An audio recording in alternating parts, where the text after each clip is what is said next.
The small and quiet town of Springfield, nestled in Vermont, with a population of just over 4,000, was the kind of place where life seemed idyllic.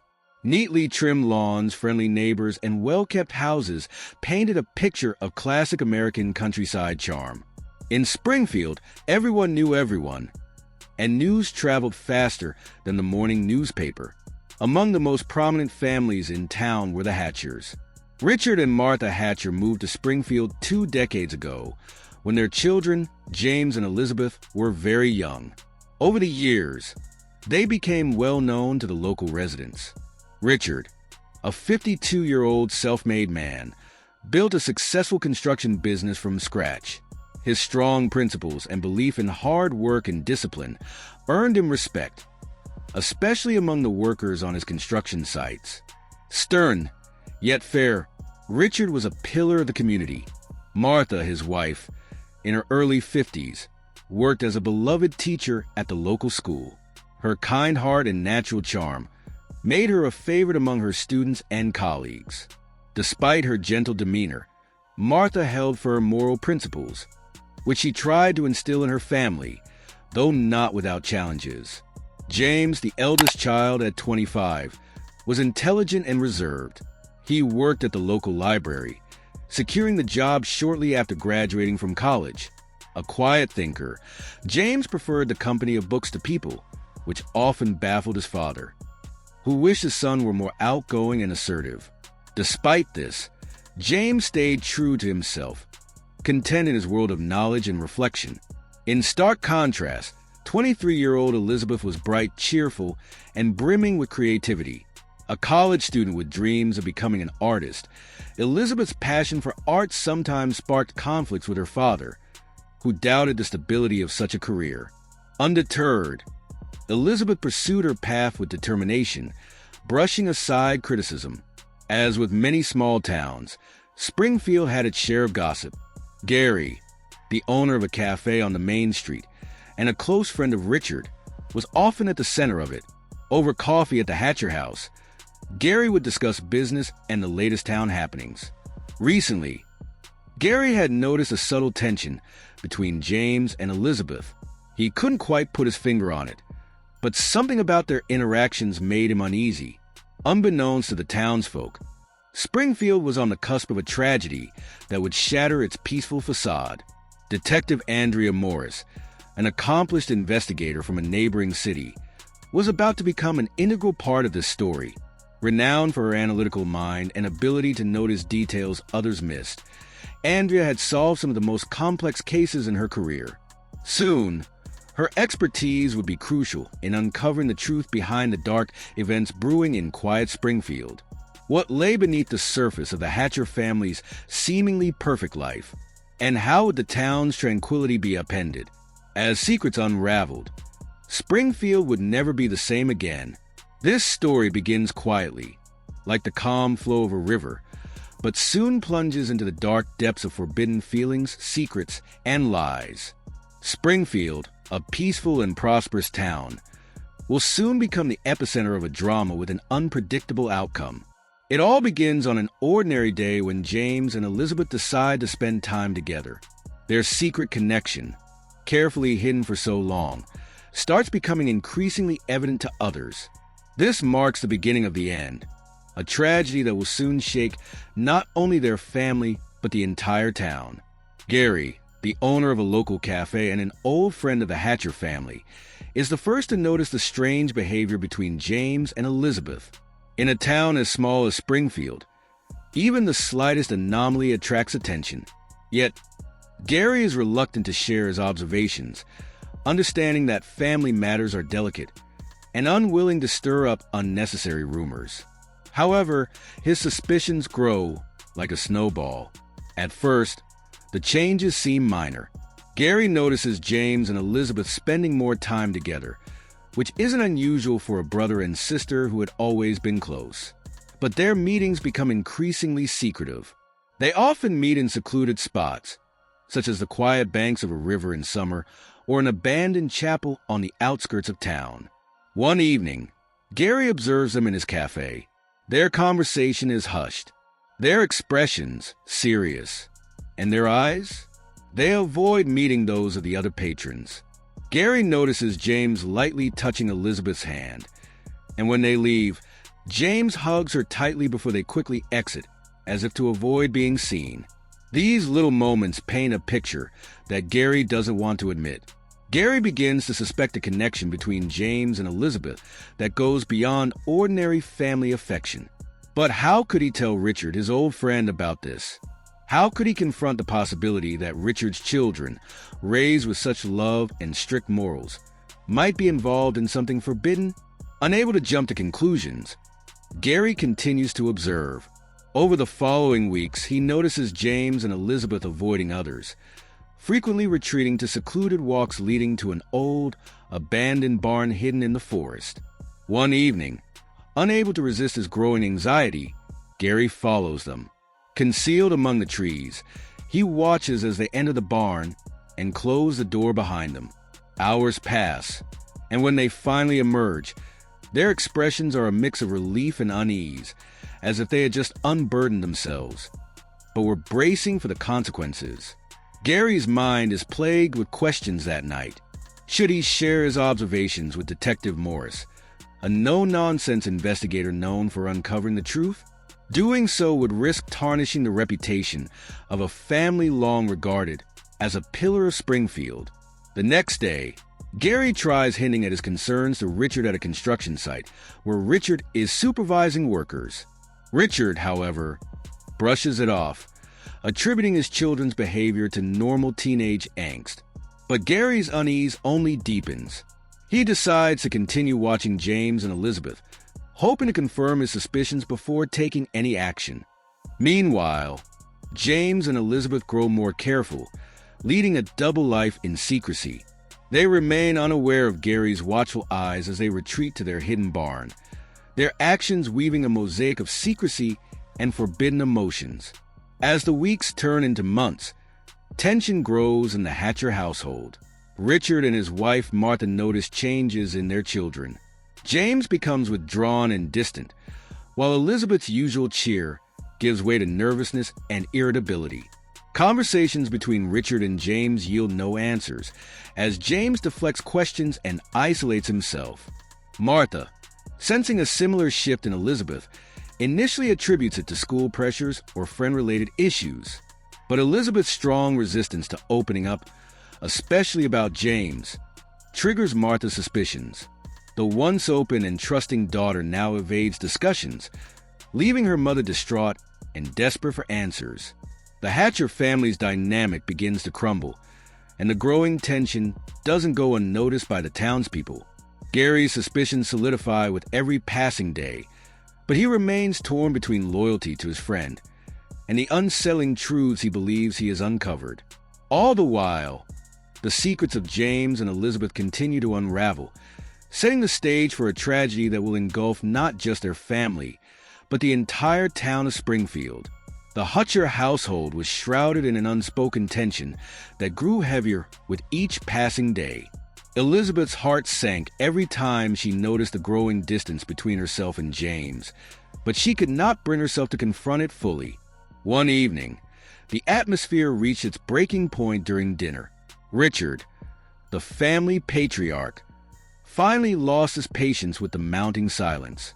He turned sharply to his son, his voice firm but edged with concern. "James, what's going on?" he demanded, his gaze fixed on the young man across the table. "You've become withdrawn, avoiding work, and your mother is worried.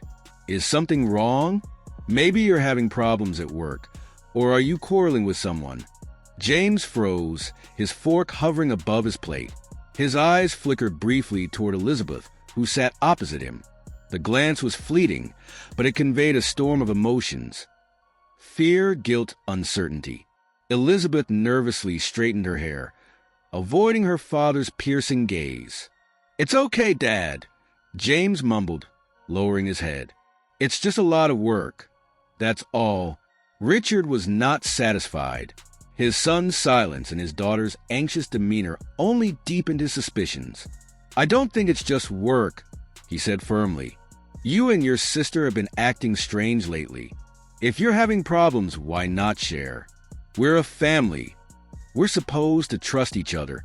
Martha, ever the peacemaker, tried to soften the escalating tension. Maybe we should just talk, she suggested gently. James, Elizabeth, we just want to help you. But her words seemed to bounce off the invisible walls the siblings had built around themselves. Elizabeth abruptly pushed her plate away and stood up. I'm not hungry, she muttered before leaving the room. The sound of her footsteps echoed down the hallway, leaving behind a heavy silence. Richard sighed irritably, his frustration mounting. He was a man of action, used to solving problems quickly and decisively, but here he felt powerless. His children's secretive behavior was a puzzle he couldn't piece together. Unbeknownst to the family, Gary, a close friend of James and Elizabeth, had been observing the changes in their behavior with growing concern. Unable to ignore the gnawing worry, he decided to confide in Detective Andrea Morris. Sitting in her office, Gary recounted the peculiar dynamics he had noticed. I'm not sure if this is something criminal, he admitted, his hands fidgeting nervously. But something is definitely wrong. I've known this family for years, and James and Elizabeth were always close, but now it feels like something else entirely. Detective Morris listened intently, her sharp mind processing every detail. It could just be a family crisis, she said thoughtfully. But I agree, there might be more to it.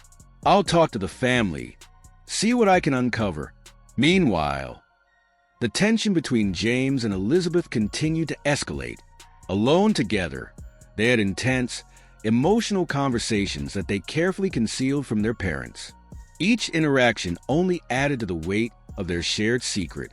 One late evening, when the house was quiet, Elizabeth crept into James's room. She closed the door behind her, her voice trembling as she whispered, "We can't go on like this, James. This is wrong, and you know it." James sat on the edge of the bed, his head bowed. "I know," he said finally, his voice filled with pain. "But I can't lose you, Elizabeth. We have to figure something out." Elizabeth's resolve wavered. Every word, every glance from her brother eroded her determination to put an end to their relationship. She knew their bond had crossed boundaries it shouldn't have, and yet she felt powerless to sever it.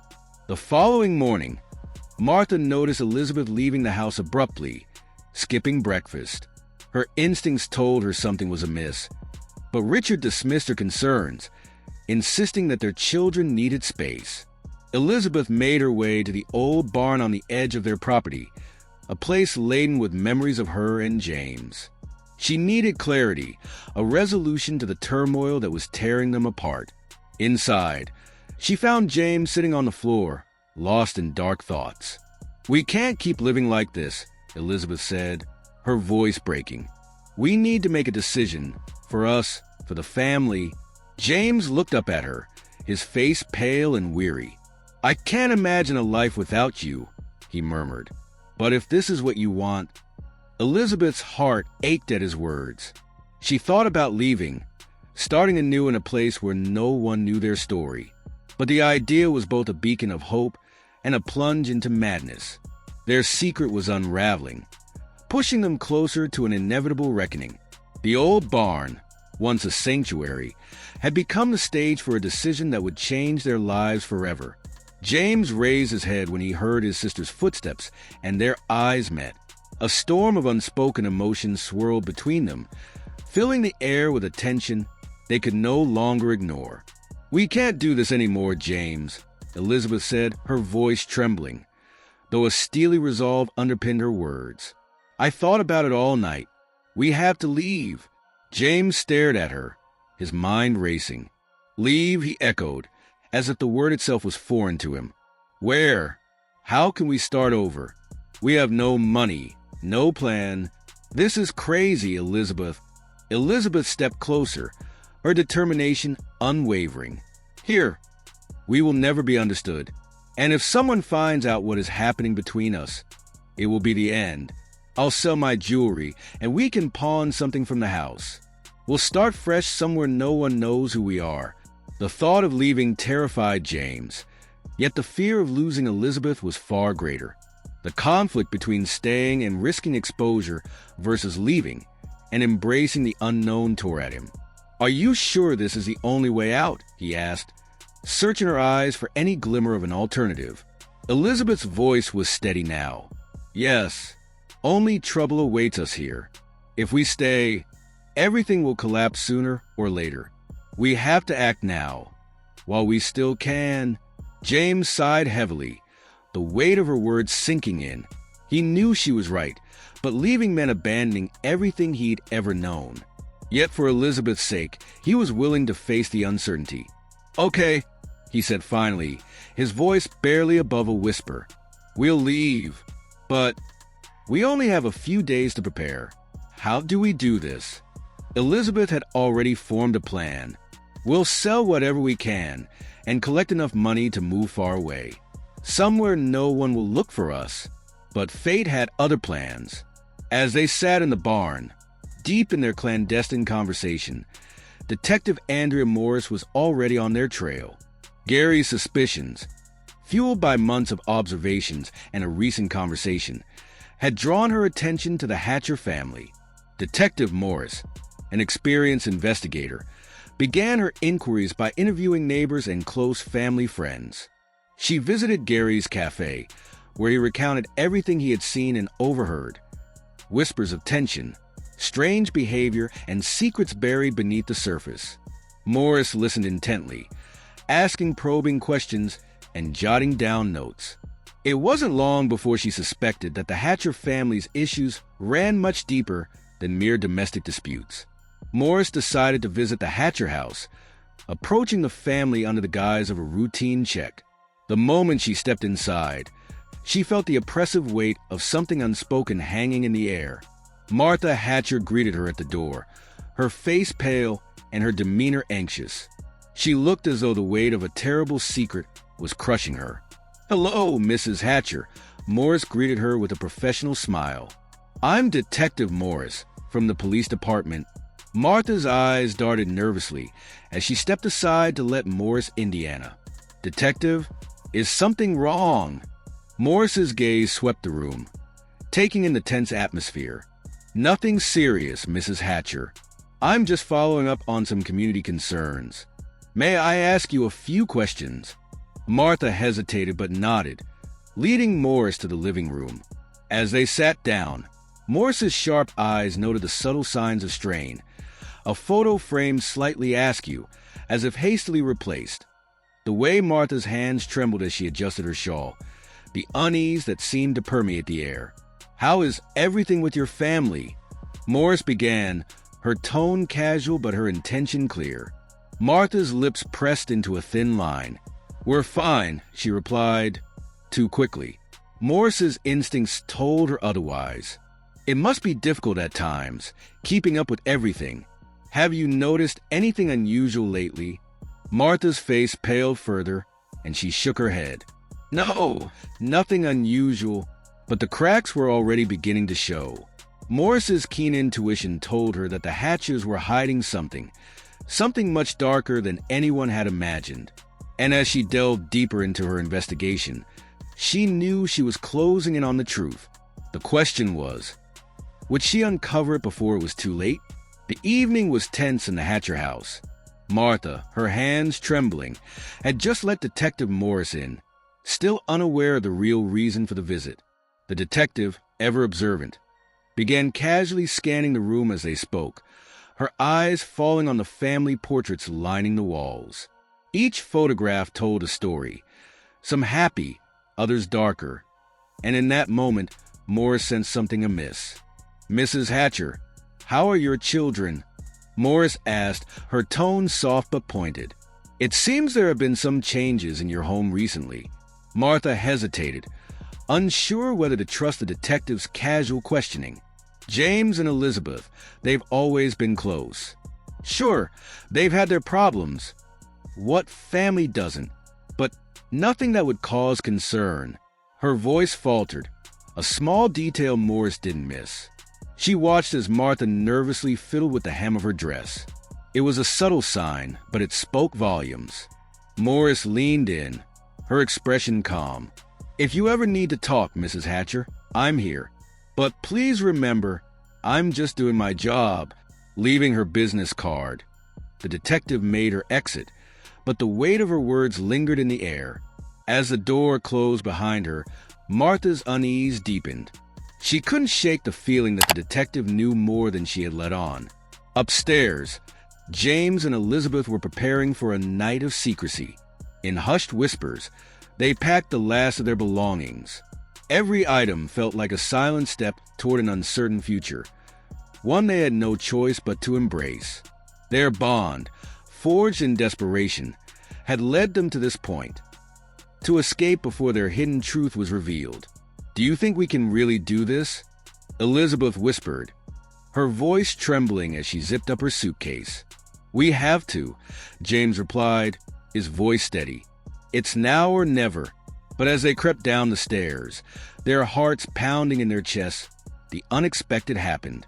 Richard, their father, appeared at the foot of the stairs, blocking their path. "Where do you think you're going?"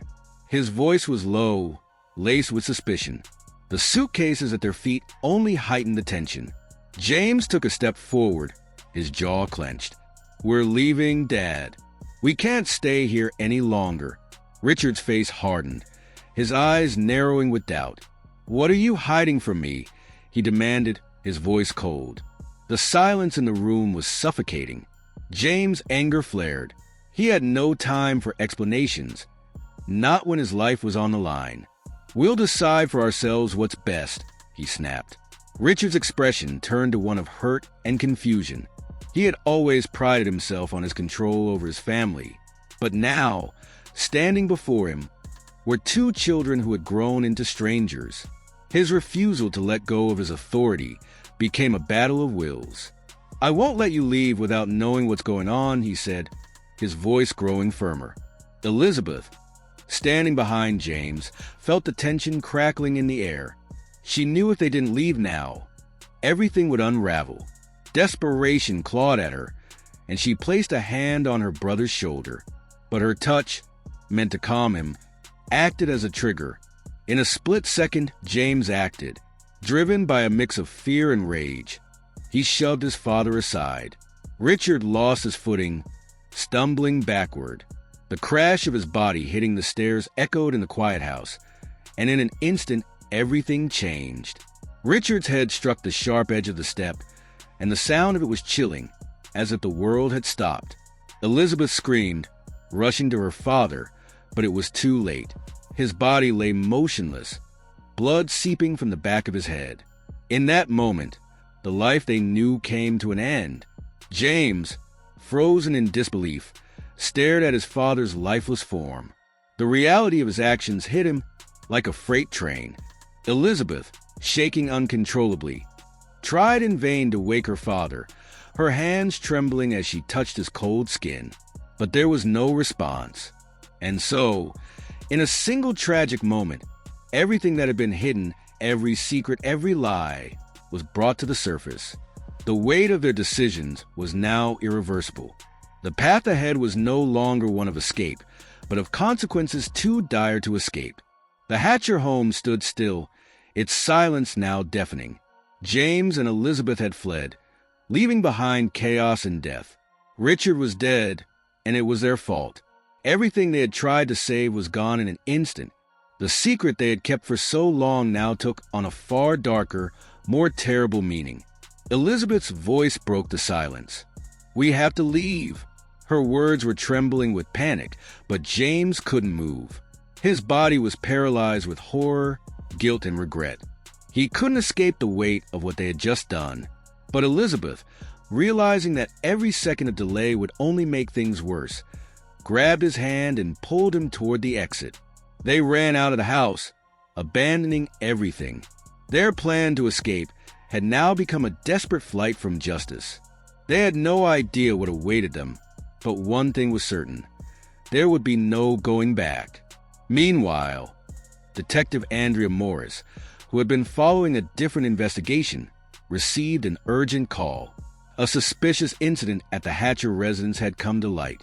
She immediately recognized that it might be connected to her ongoing work and rushed to the scene.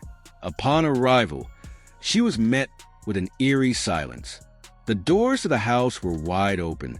As she stepped inside, the floor creaked under her feet and a strange, unsettling feeling gripped her. The smell of blood lingered in the air. Her instincts screamed that something was terribly wrong. She scanned the house quickly, but when she found Richard's lifeless body at the foot of the stairs, her heart nearly stopped. The fear and surprise frozen on his face were haunting.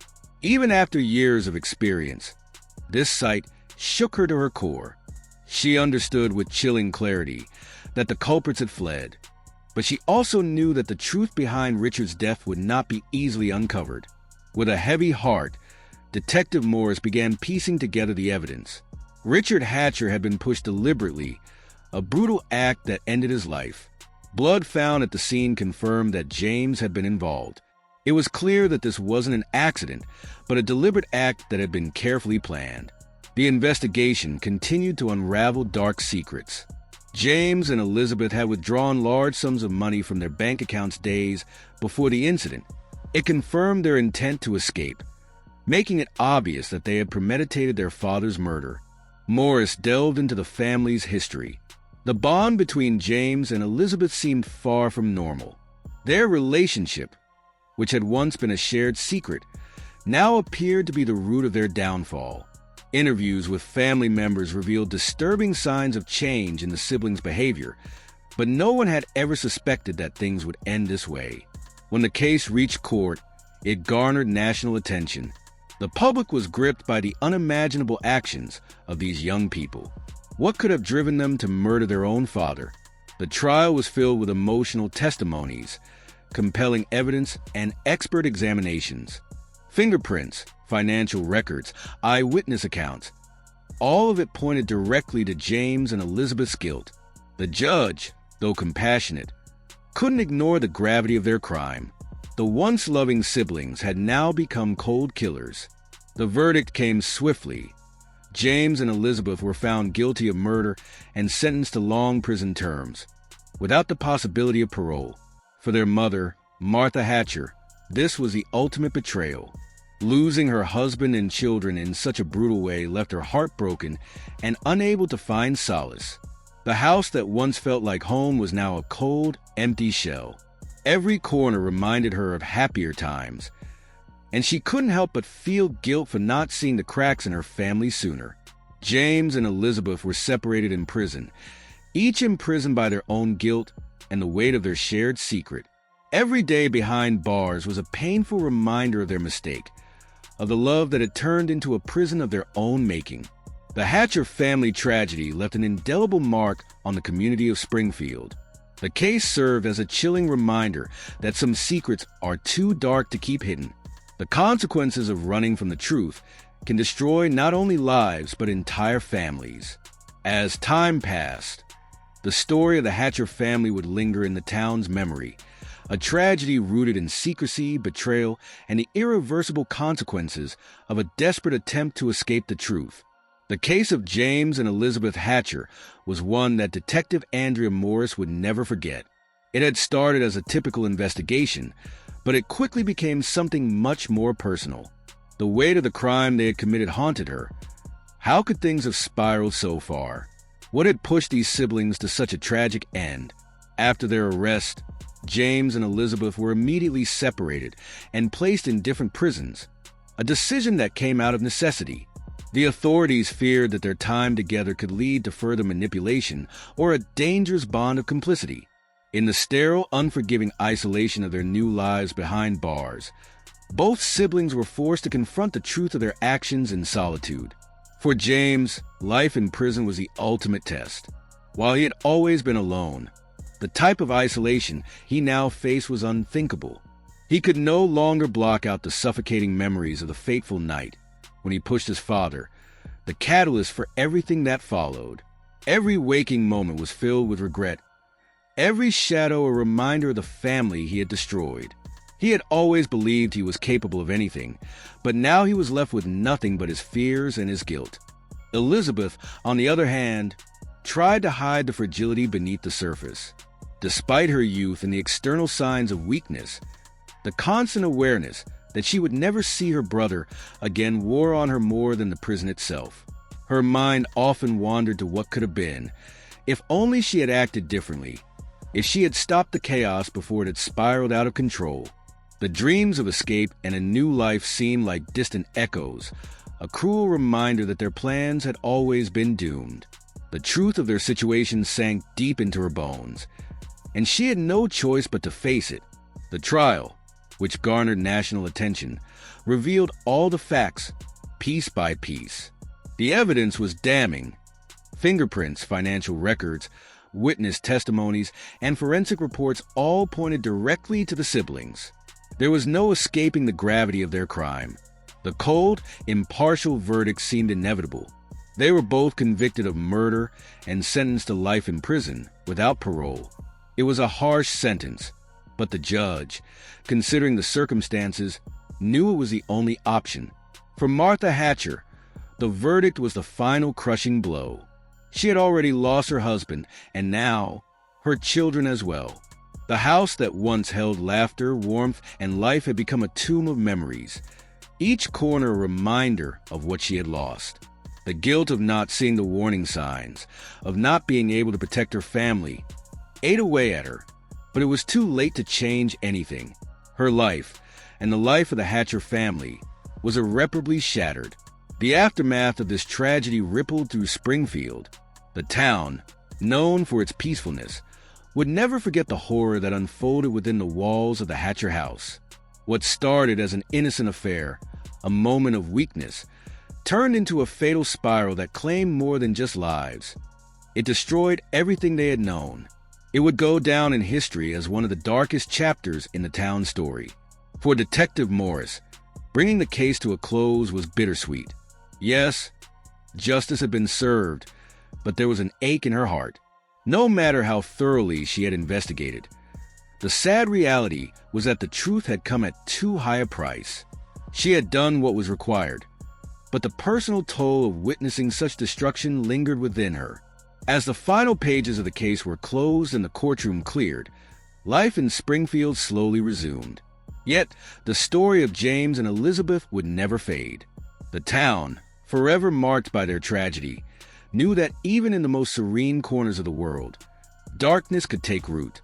The Hatcher house stood empty, a hollow reminder of the fragility of family bonds and the hidden, dangerous secrets that can unravel everything in an instant.